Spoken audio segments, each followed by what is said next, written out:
Well, hello everybody, welcome back. It's the end of August. I am JT Bear. Gardening in Manitoba has its downsides.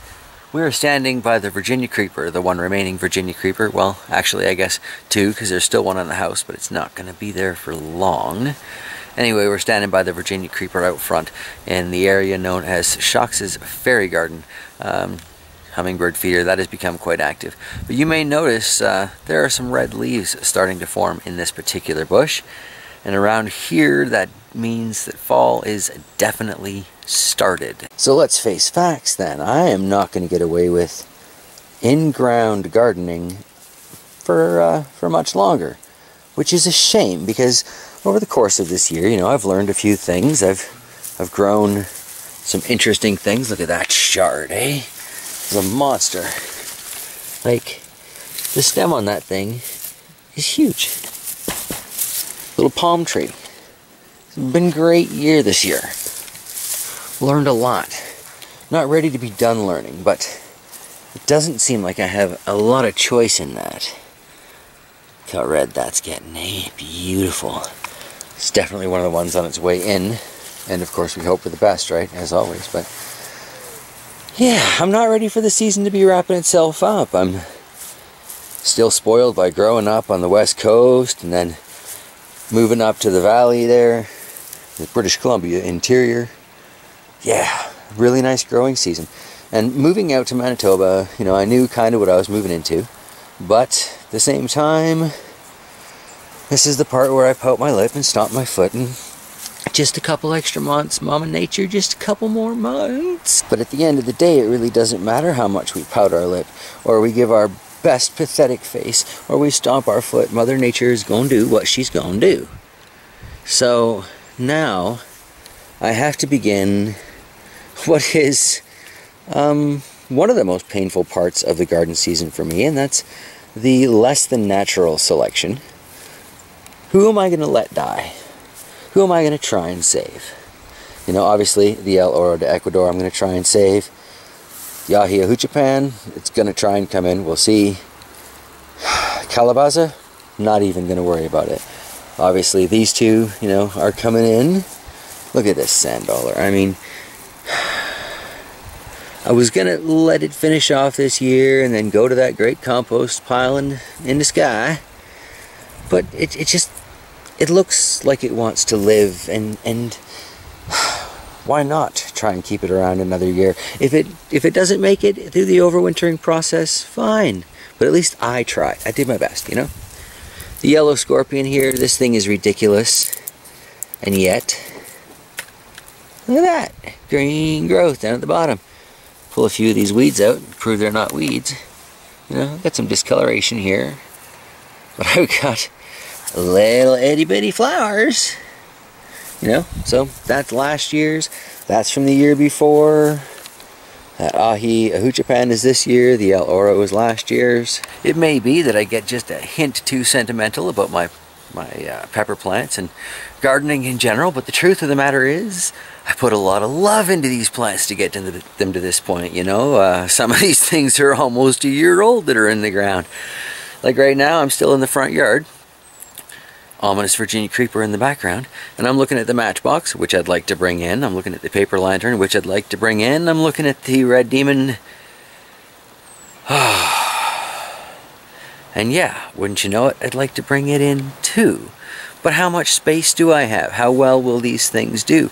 Do I have any clean containers? And of course, there is the inherent issue of pests that comes along with that. But if most recent information is correct, and my aphid situation is not really a soil-borne thing so much as I'm putting too much nitrogen in there thing, then, well, that's easily remedied. I'm just going to use mostly tap water to water my potted plants. Maybe a couple of drops of fish tank water in there, but I'm not throwing any of the big strong nutrients at it unless they seem to be showing obvious signs of deficiency. I'm going to try to garden with a very gentle hand and hopefully have a lot more success overwintering pepper plants. Yes, I have already started planting seeds for pepper plants for next year, because with my success rate, it never hurts to get started just a little bit early. Yeah, I have killed a lot of plants.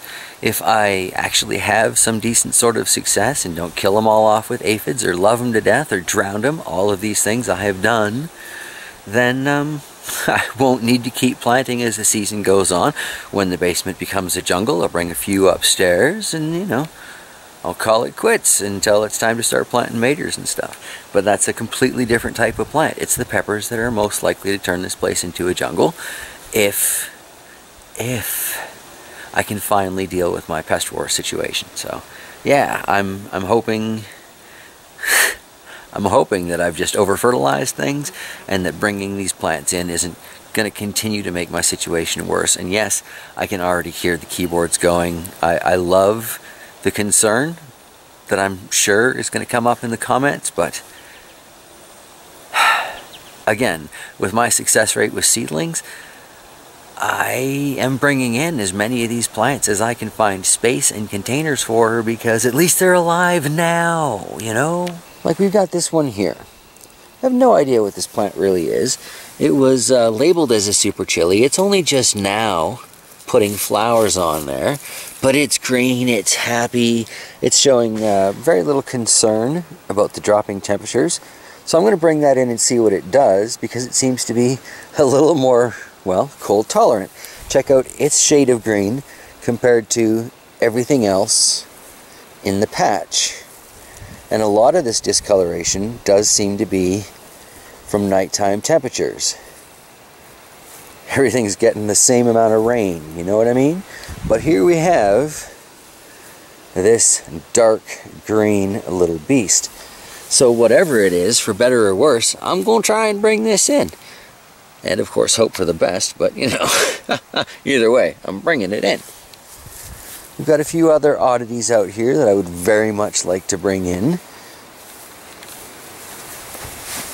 Rev said his Sugar Rush Peach had been out past the first frost, survived that, then came in.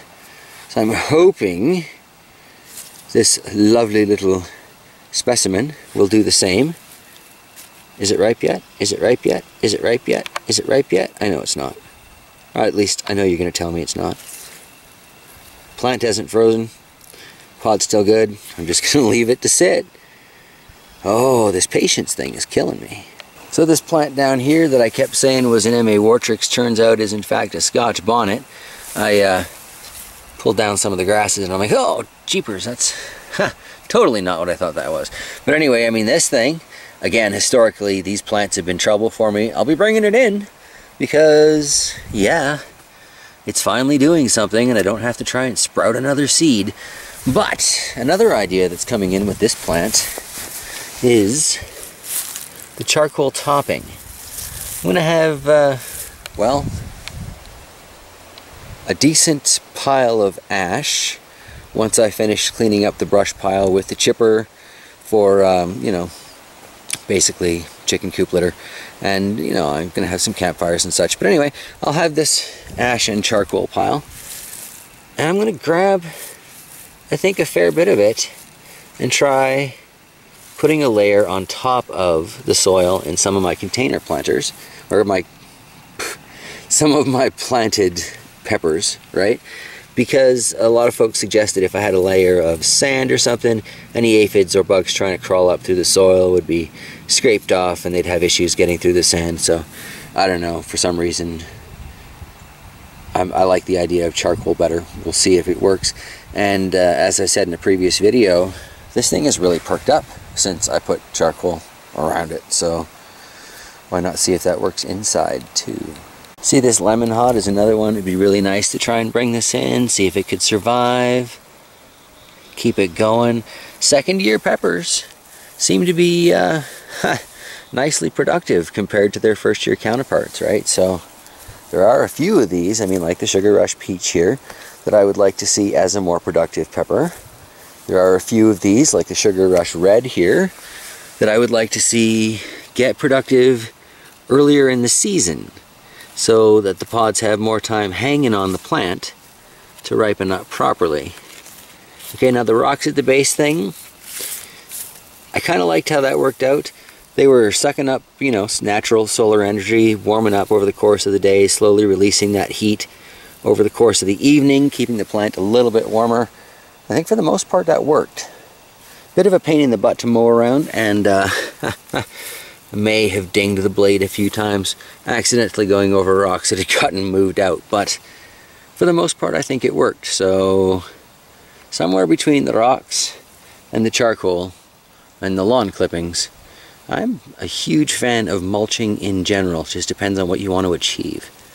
With the Sugar Rush Red, I would like to bring it in, you know, see if I can keep it alive, see what it does as a second-year pepper. So much potential. While we're on the Sugar Rushes, we'll stop over here at the Cream, which is showing some pretty obvious signs of not being pleased with the weather. Those leaves are not putting up a lot of resistance. So if I'm going to keep this one alive, I think I'd better get on top of it.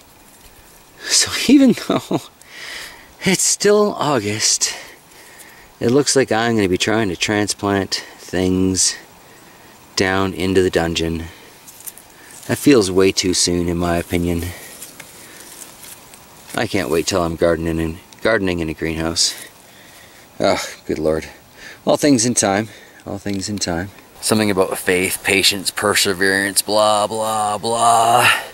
This is the part where I'm going to wrap it up, though, because I got to bring in some of that corn for dinner tonight. A, to test it, and B, to eat it. So, you know, corn, chili, it's a good combo. If you're still with me at this point, thank you for sticking around. If you have any suggestions, since clearly I'm going to try and bring them in, yeah, I could really use those. I am not going to be using any nasty pesticides or anything like that. So if that's your suggestion, don't even bother. I'll have ladybugs that kind of naturally start appearing in the studio come February, but they won't be able to stay alive in the house till before then. Or, yeah, until then. So unless you're sending them in the mail, and good luck with that in Canada. I've already been down that route. However, you want to send some live praying mantis eggs. Haven't tried that one yet, so... Ah, safe enough comment to make at the end of a video, I figure, because what, there's 2 people watching, and you're as broke as I am.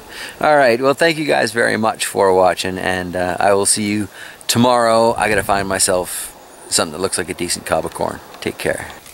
Well, I guess it's you. Figures.